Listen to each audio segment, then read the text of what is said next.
Anything we have an attachment to, we resist losing.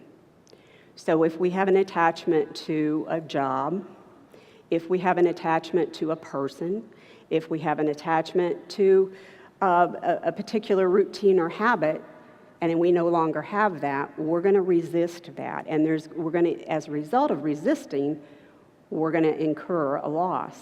But what I want you to understand is when you think about it from those terms, then you can see how energetically we resist any change.